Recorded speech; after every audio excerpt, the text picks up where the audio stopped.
You remember it, that face, the wide, staring eyes, the twisted smile. A creature that seemed to crawl out of the internet and into your nightmares. They called it Momo. It wasn't a movie. It wasn't a legend. It was a viral horror story that spread across the real world through screens, headlines, and fear itself. But here's the question no one really asked. How did something so small, just an image, a rumor, spiral into a global panic? And what does that say about us and the civilization we've built around our screens? You first hear about Momo online, maybe through a friend, a trending video, or a whisper on social media. A mysterious account sends strange messages. A photo of a distorted face spreads across group chats. People say it's cursed, that if you text the number, Momo will answer, that it tells you to do terrible things. Within days, the story explodes. Parents panic. Schools warn students.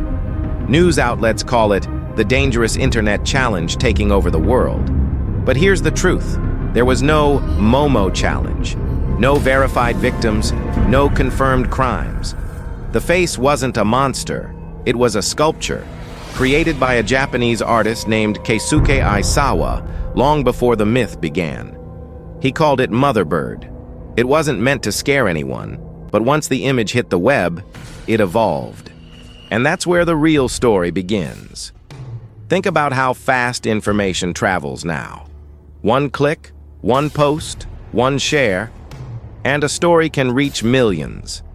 In the 21st century, fear spreads faster than fire, because the internet isn't just technology, it's psychology. When you see something shocking, you react instantly. You share it. You warn others. You become part of the chain. That's what happened with Momo.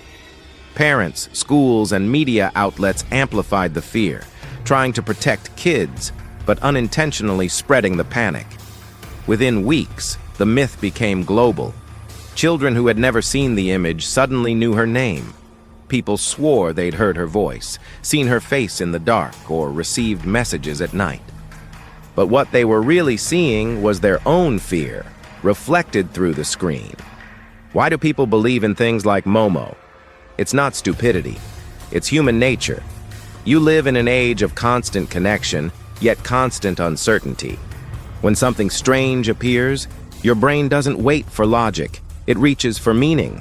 This is called pattern recognition, the same instinct that once helped humans survive in the wild. A rustle in the grass could mean danger. A shadow in the dark could be a predator. Today, the shadows live in your phone. The Momo story tapped into that ancient reflex. It was the perfect mix of mystery, danger, and media hype, engineered by accident, but powered by emotion. And fear is contagious. Now step back for a moment.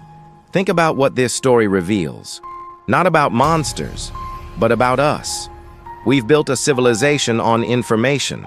Our news, our education, our relationships, all wired through invisible networks. But when fear enters that system, everything changes. One rumor can shake millions. One image can cause global panic.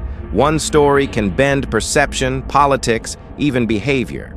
The Momo myth wasn't about a face. It was about fragility. The fragility of truth. The fragility of calm. The fragility of civilization in the digital age. Because in a world where everything is connected, even a whisper can become a scream. Parents warned of deadly Momo challenge. Experts urge caution. Children at risk from viral threat. Headlines like these flooded the internet in 2018 and 2019, but few reporters verified the claims. Few asked where it started or why. The media doesn't need proof to go viral. It just needs fear, and fear sells. This is what sociologists call moral panic, when a society believes a new danger threatens its children, its morals, its very structure. It's happened before. In the 1980s, it was satanic panic. In the 1990s, violent video games. In the 2000s, online predators. And in 2018, it was Momo. Each generation creates its own digital demons. Not because the monsters are real, but because our fears are. Today, the Momo story is mostly gone. The sculpture has been destroyed. The artist who made it never expected the chaos it caused. But online, it still lingers. Images resurface, old posts reappear. And every so often, someone new asks, "Is Momo real?" That's how the internet works. It never truly forgets. Our digital world is both archive and echo chamber. It preserves every story, true or false, for eternity. The Momo myth may fade, but the pattern remains. A viral spark, a frightened audience, and a world ready to believe. So what does this all mean for you? For any of us? It means that fear can travel faster than facts. That our civilization, built on data and connection, is only as strong as our ability to stay calm and think clearly. Momo wasn't a ghost.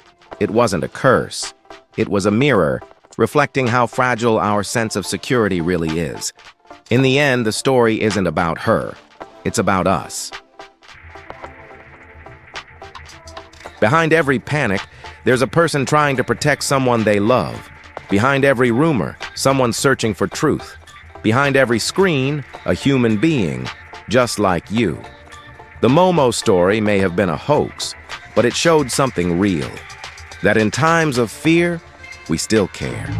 We want to keep each other safe. Maybe that's the silver lining, that even in our most irrational moments, our instinct to protect remains stronger than the fear itself. Civilization is fragile not because of technology, but because of trust. We depend on each other to share truth, not panic. To question, not blindly believe. But every time fear spreads faster than facts, we test that trust. We learn, sometimes painfully, how easy it is to break and how hard it is to rebuild. The Momo panic was small compared to wars, disasters, or pandemics, but it was a preview, a glimpse into how a rumor can ripple through billions of minds at once, and how civilization itself can tremble with just a picture. So, the next time you see something online that shocks you, pause.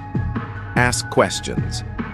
Check sources. Think before you share, because the next viral fear might not be a monster. It might just be misinformation, waiting for someone to believe it. You've just seen how one image, one story, revealed the delicate balance between fear and reason in our connected world. And maybe that's the real horror story.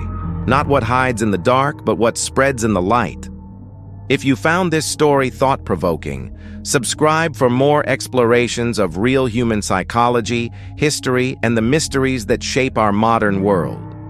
Because understanding the past and the panic is how we build a stronger future.